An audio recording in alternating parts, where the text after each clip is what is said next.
SDR news TV ప్రేక్షకులకు నమస్కారం. వార్తలు చదువుతుంది మీ ప్రసన్నారాం. ఏపీ విద్యార్థులకు గుడ్ న్యూస్.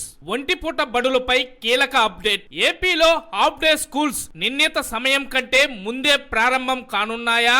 మండే ఎండలకు విద్యార్థుల ఇబ్బందులను దృష్టిలో ఉంచుకొని ప్రభుత్వం నిర్ణయం తీసుకోనుందా అనే అవుననే సంకేతాలు కనిపిస్తున్నాయి.